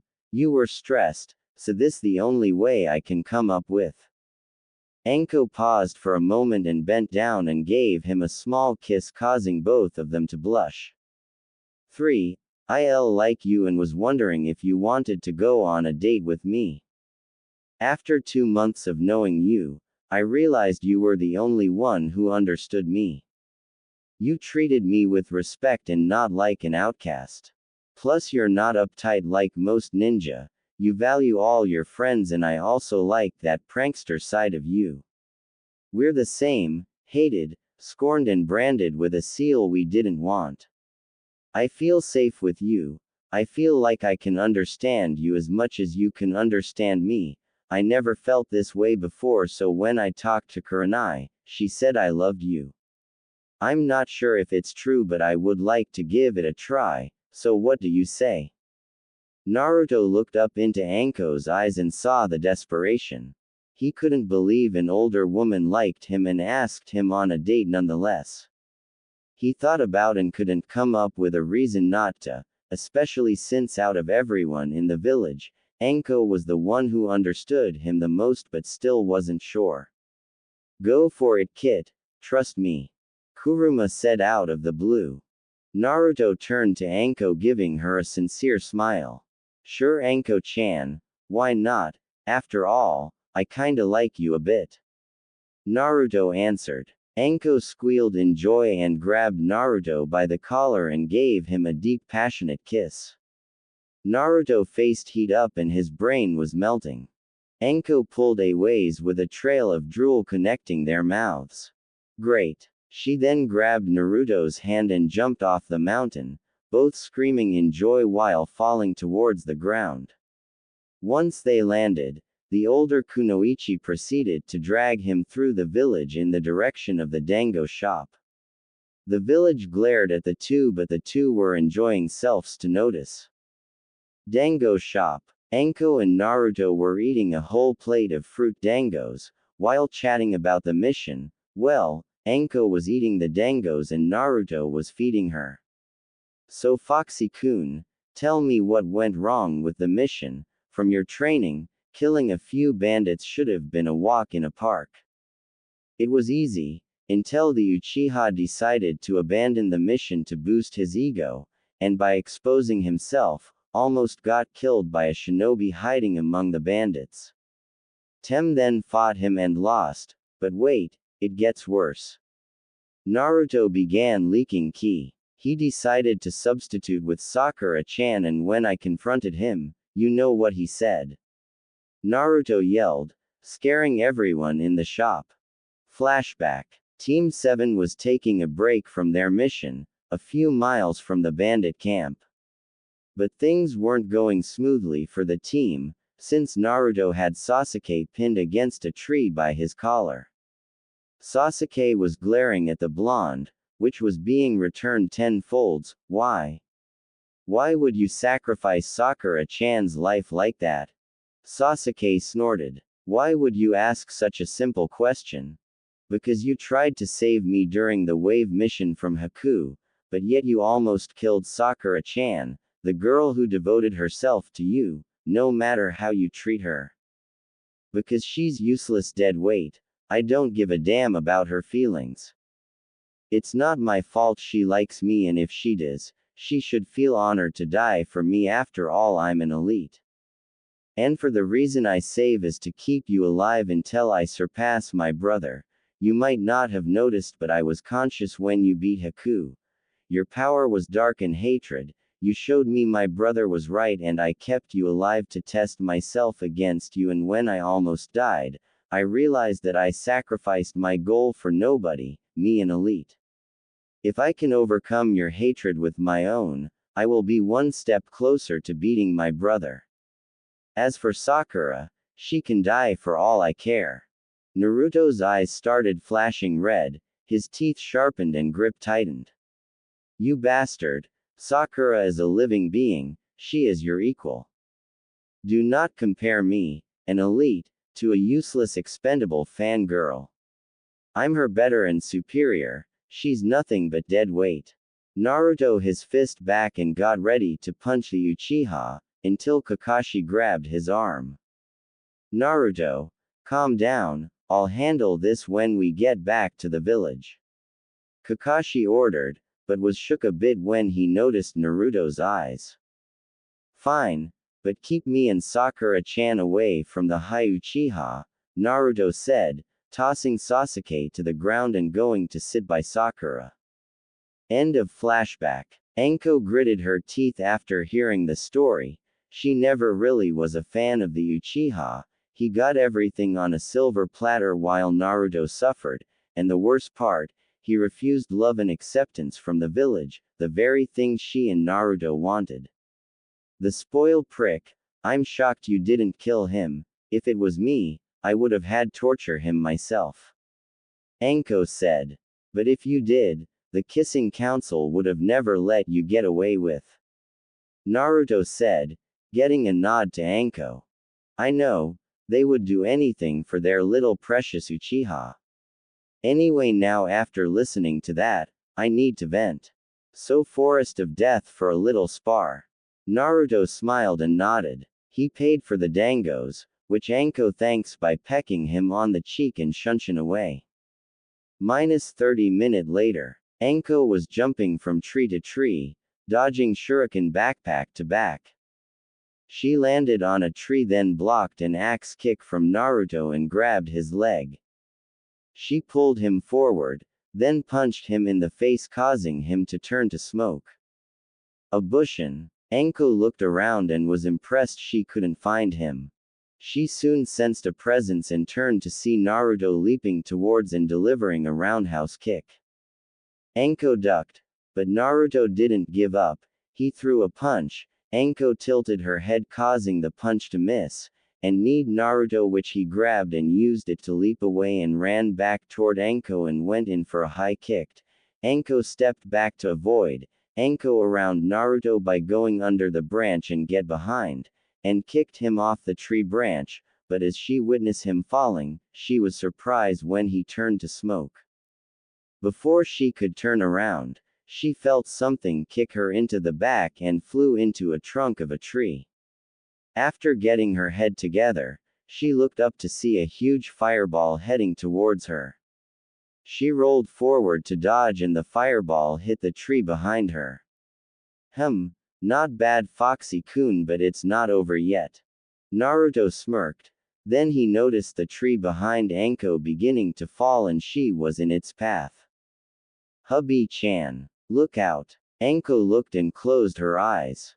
Naruto leapt and went through some hand signs. Mokuto. Seihan. A couple of woodbines appeared in front of Anko, wrapping around the trunk of the tree, protecting Anko from the impact. Anko opened her eyes and widened what she was seeing. There was a tree inches from her face, but the shocking part was the trunk of the tree was being restrained by wood-like veins coming out the ground. Naruto landed in front her, and grabbed her hands. Are you okay? Anko snapped out her dazed and looked at Naruto. Naruto-kun, you have the wood release. Naruto signed and nodded. Yes, Kurama said have the blood of the Senju and he awoke it a while ago, using his chakra as enhancer. Who's Kurama? Naruto pointed at his stomach. Oh, anyway, congrats on the bloodline and all, even though it's an inconvenience. Anko said, sitting down on the tree, hugging her legs. Naruto his head to the side in confusion and sat next to her. What do you mean? Well, once people find out you have the ability of the Shodai, you will be put into the CRA, which means I have to share. Well, what if I refuse? Naruto offered, causing Anko to look at him in shock. Are you crazy? Why would you turn a chance to have a harem to yourself? Most guys would jump at the opportunity. Anko asked. Naruto gave her a warm smile and held her hands in his. Because of you, you're the first person to confess to me, you understand me well, and just like you, I want people to love me for me, and not want me for a breeding stock. Naruto answered. Anko stared at the boy in front and was amazed at how big his heart was. There was someone who genuinely cared for her and would have her over countless women. Anko grabbed Naruto by his collar and pulled him into a kiss, no tongue, but it was deep and filled with a lot of emotion. After a few minutes, she pulled away from the crimson-red Naruto. Anko gave the blonde a real smile, making Naruto blush harder. I'm definitely falling for you, and thank you. But sadly you won't have a choice. Well, if I don't have a choice, then how about I let you choose the other girls I'm with? Will that make you feel better? You're really going out for me and it makes me happy. I'll accept the offer, and one more thing. She pulled Naruto into another kiss, but this one was quick. That's for saving and thinking about my feelings. Anko said, leaning her head against Naruto. Both enjoy each other's company. Yamanaka's shop. Ino was sitting at the counter, reading a magazine since it was a slow day. She was looking for tips to improve her look to attract a certain Uchiha, while daydreaming about marrying him. But she was snapped out of her thoughts when she heard the door opened. She looked up to see Sakura walking in with a depressed look. What are you doing here, forehead? Ino. Sakura started, getting a surprised look from Ino, since she didn't call her pig. She looked into Sakura's eyes, she saw anger and determination. We need to talk about Sasuke-san and our friendship. Do you mind taking a short break to talk in your living room? Sakura. I can't. Please. This is important. Sakura pleaded with her former friend. Ino started to look concerned for her friend. Why did she want to talk about Sasuke-kun? She first thought Sakura was going to try to convince her to give up, but she just remembered Sakura addressed Sasuke-kun as Sasuke-san. Sure. Come on in. Ino turned the sign on the door to be back in a few, and guided Sakura in the house in her living room and sat down on a cushion at the dining room table. Okay, Spill, what about Sasuke-kun you want to talk about? Sakura signed and prepared for Ino's reaction. Hokage office. Hokage was sitting in battling his worst enemy, paperwork, wishing to do away with it or at least hoping for a brief distraction. Unfortunately for him, he got his wish in the form of an overdue visitor, because Tsunade slammed the doors open with what to be hope in her eyes, breathing hard as she just ran a mile. Is it true? Is my grandson alive? Hiruzen was shocked at the sudden appearance of his student. And what did she mean to her grandson? Hello Tsunade Haim, it's good to see that you are well, but what do you mean your grandson? Tsunade eyes widen a bit and sign as she pinches her temples. Kami have mercy on that pervert, I guess he didn't tell you. Tsunade took a seat in front of her sensei. I'm sure you are aware of Minato being Jiraiya's son. I am. From what I learned, Minato was an orphan before Jiraiya came along and adopted him. That's not necessarily the case. Jiraiya didn't adopt him, he is his actual father. Tsunade stated, gauging his reaction. And as she thought, he took it as a surprise considering his pipe fell out of his mouth. And that's not all. What else could there be? And who's Minato's mother? Hiruzen asked. Tsunade was quiet for a moment before mumbling something. Do you care to repeat that?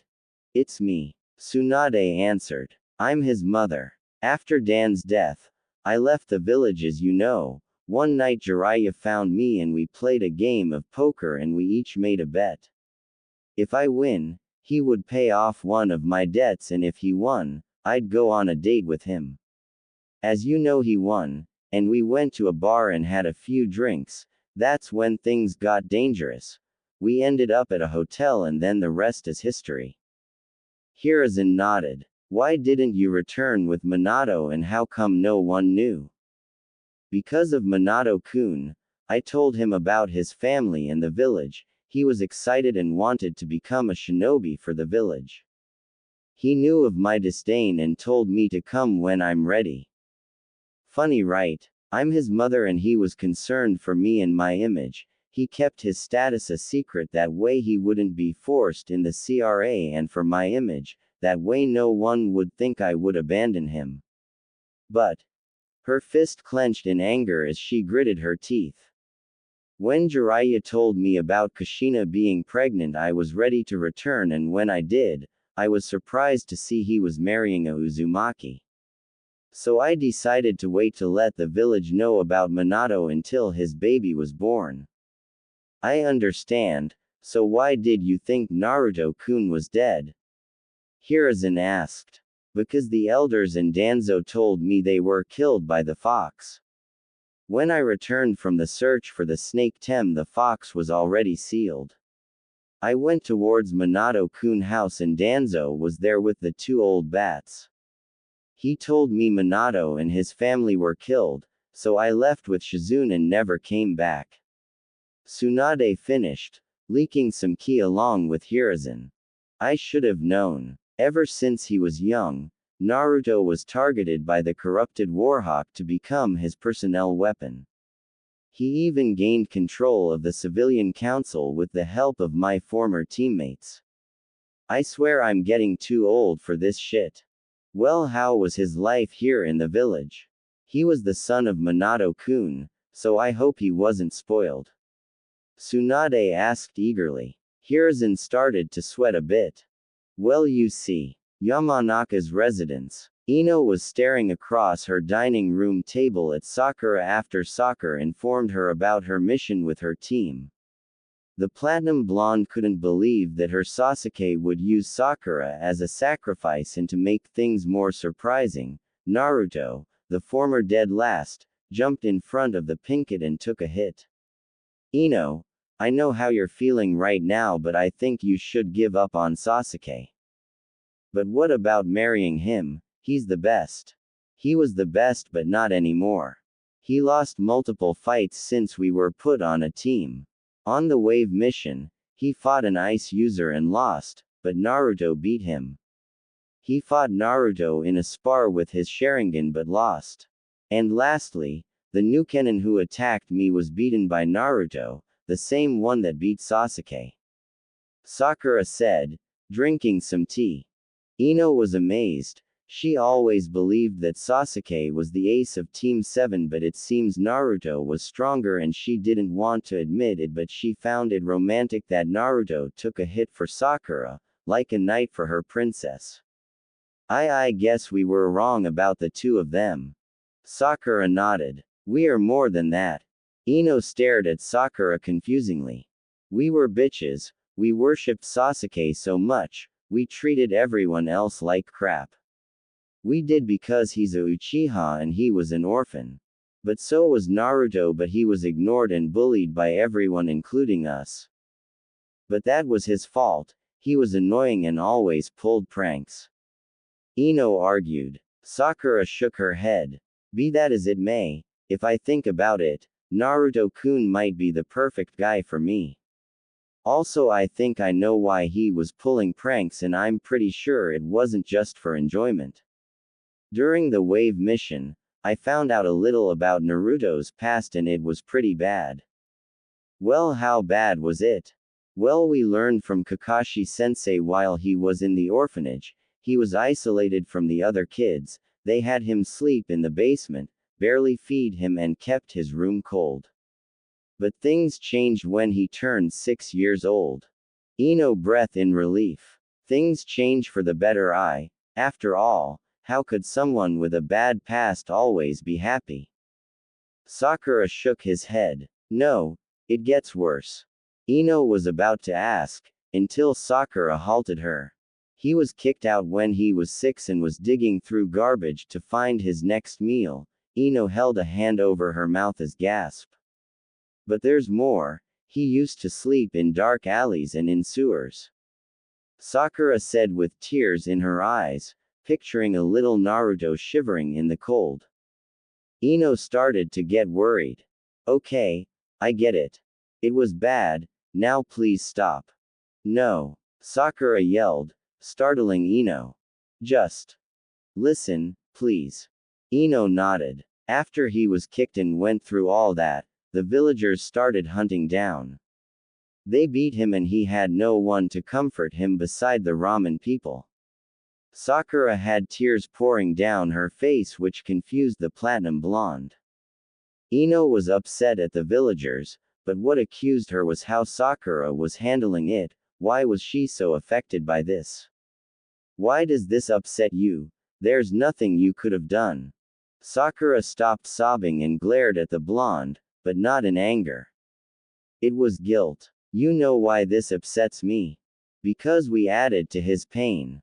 Ino's eyes widen. He was called a demon by the villagers and in the academy we made fun of him when he wanted friends. And what's worse, my mom wanted me to be friends with him, but I followed the crowd because I didn't want to be made fun of. Ino was now sobbing at the guilt she was feeling. But he was annoying, and was a idiot. Ino tried to defend. Remember all those pranks? I do, and you know what else I remember? Naruto-kun never pranked us. He never did anything to us. So why was I so bothered by it? For Kami's sake, we treated Kiba better than Naruto. Kiba, who I remind you is a pervert and looks down on women. Ino started to rub her eyes, trying to wipe away the tears. Kakashi told me the only reason he pranks people is for attention. He didn't like being ignored and glared at, so by pranking, he was looked at as an annoying kid. Ino finished. Ino never thought about it before. Naruto never targeted kids for his pranks, only adults, and now hearing this, they probably deserved it. And now that she noticed it, whenever she saw him smile, it seemed forced, but she never thought of it because she never cared for her fellow blonde because she always focused on the Uchiha. But after hearing about the incident, she started to look at both Team 7 boys in different ways. She always dreams about getting married one day to a knight in shining armor, and she assumed Sasuke was the one to fit the description. Now, after hearing about the emo, she was having second thoughts about pursuing any relationship with him. He's amazing. Regardless of how the village treats him, he still wants to be Hokage and protect the village. I wish I could also be strong like him. Sakura blushed before continuing. I think I'm going to give Naruto-kun a chance. He proved to me how much he cares about me. Sakura announced. Even though he said he will never pursue me again, he didn't say his feelings were gone. Hold up, forehead. Not so fast. Ino interjects. Why do you get to have Naruto? What if I want him? Sakura gasps in surprise before glaring at her old friend. And why would you want him, Ino pig? You hardly know him. Sakura yelled. Why wouldn't I? After everything you said, I would be stupid not go for him. Should I remind you? You said he's kind-hearted, strong, dedicated, and practically a knight. He jumped in front of an attack to save you. That's so romantic. I may not know him much, but from what you told me, he has the quality of a good man. I just get to know him better and show him my good side. He shouldn't be able to resist my charm, especially since I'm way more beautiful than you are. Ino said with confidence. Fat chance pig, Naruto-kun will be mine. After all, we already kiss. Ino was surprised but quickly hid it. Well, I guess I have to give an even better one. Like I let you. Sakura and Ino continue you back and forth, but they would never admit they were enjoying each other's company. Council room. The Shinobi clan head and the civilian council received word of a meeting of great importance and was waiting for their leader. But soon the wait was over, when the doors opened revealing the Hokage.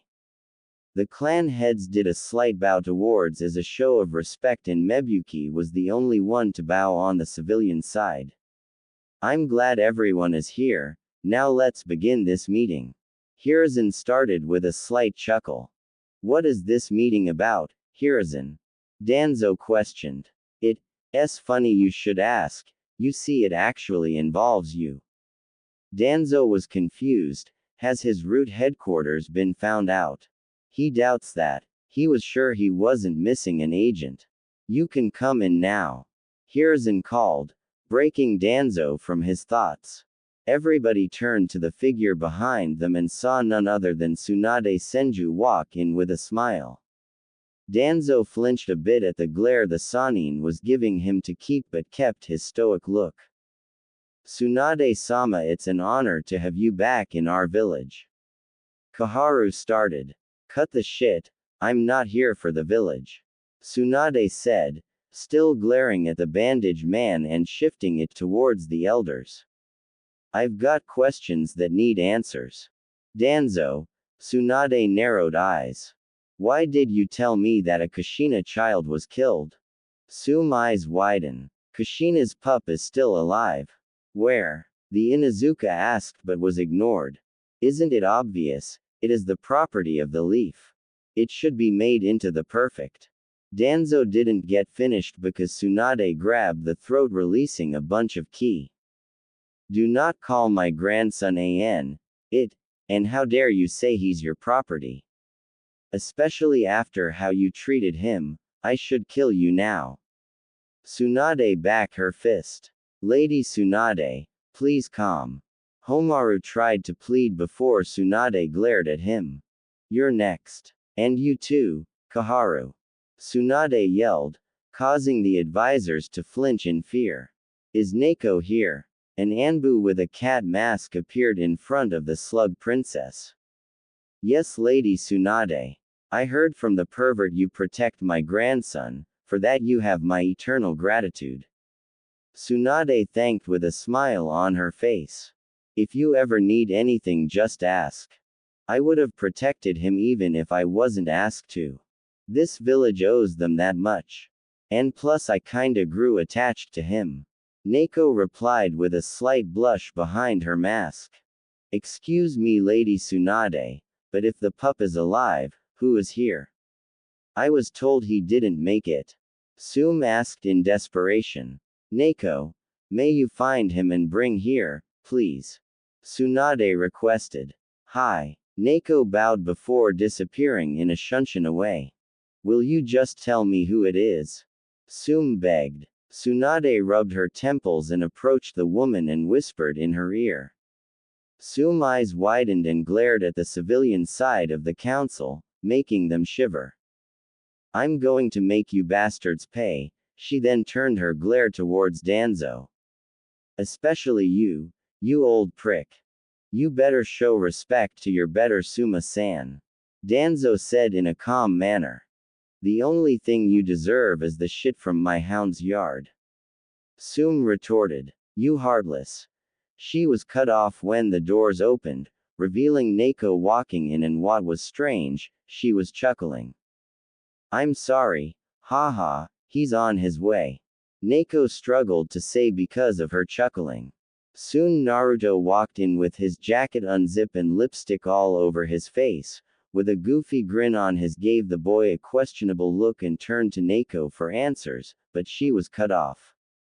What's the demon doing at an important meeting? A merchant councilman began before he was grabbed from the throat by Tsunade. Sum smiled deviously. Watch what you call my grandson. Everyone's eyes widened, while the civilian side was shaking in fear, remembering everything they did to the boy. And if I remember, isn't there a law about that word? Neko. Tsunade called the man towards the Anbu as Neko unsheathed her sword and cut the man's neck off. Hiruzen looked at Tsunade in concern. Tsunade noticed and smirked. I got over my fear, sensei. Hiruzen nodded and turned to Naruto, who was still in a daze. Neko, what's the matter with the boy? Neko started to laugh. Anko, sir. Hiruzen quirked an eyebrow. Apparently those two are a thing. All the males beside Danzo looked at Naruto in amazement. Naruto soon snapped out his gaze and realized he was in the council room. He was about to ask why he was here when he was suddenly swooped up by his feet in a huge hug.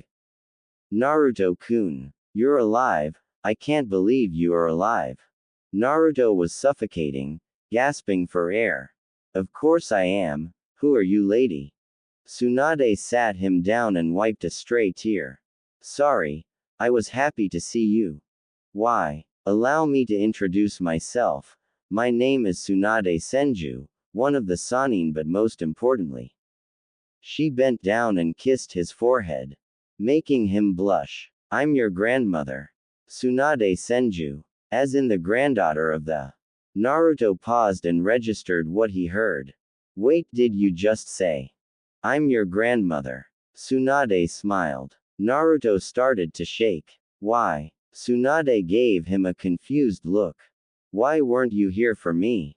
Did you hate me like everyone else? No. Tsunade answered with tears of her own coming out. I would have been here for but. She started releasing ki, startling everyone. I was told by some soon-to-be-dead fools, that you perished the night of the attack. She stopped the ki and gave Naruto a soft hug which he returned. I love you.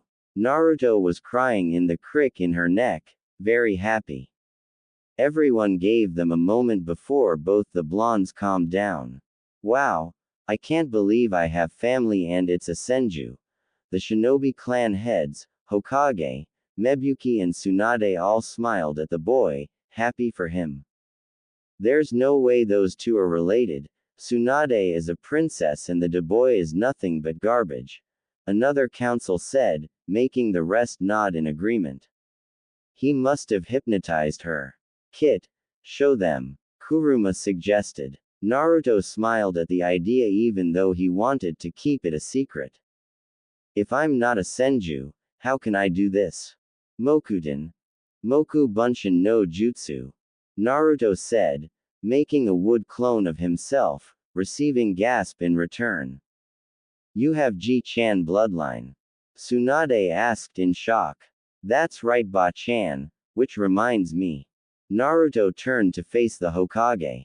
I would like to be in the CRA. Naruto shocked everyone.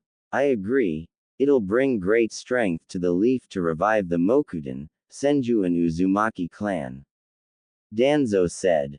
Well I don't, we shouldn't have any more demon spawns running around.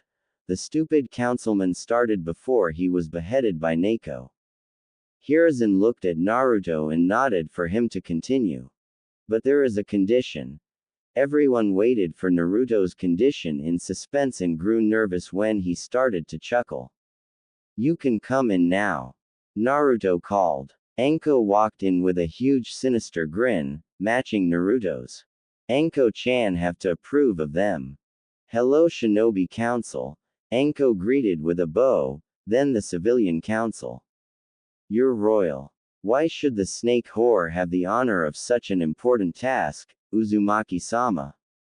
Another random councilman asked. Anko was about to jump up and torture the victim but Naruto grabbed her hand and gave her a warm smile. For one, I don't want anyone trying to gain power using my clan status. The civilians grumble a bit. And two, Naruto pulled Anko by her arms and gave her a deep kiss, surprising everyone. Anko got over her shocked mood and returned the kiss by wrapping her arms around his neck. Naruto wrapped his arms around her waist earning an extra moan from the snake mistress. Some of the men were impressed with the blonde, while Tsunade gave a questionable gaze. After 30 seconds of making out, they broke apart for air and Anko gave Naruto a seductive smile. Didn't know you were an exhibitionist. Anko then turned her head towards the council. Now listen up. I don't want no pansy girl trying to bed my Naru-kun for his status, or my snakes will have a full course meal. So no fangirls nor loveless relationship. Anko declared, receiving nods of approval from the shinobi and glares from the civilians. Tsunade smirked and couldn't agree more. She was going to suggest the same thing but the fact Anko suggested it was enough to earn some points in her book. Do we agree on Naruto being listed in the CRA? Everyone nodded, even the demon haters. Then it's decided Naruto Uzumaki will take part of the CRA, dismissed.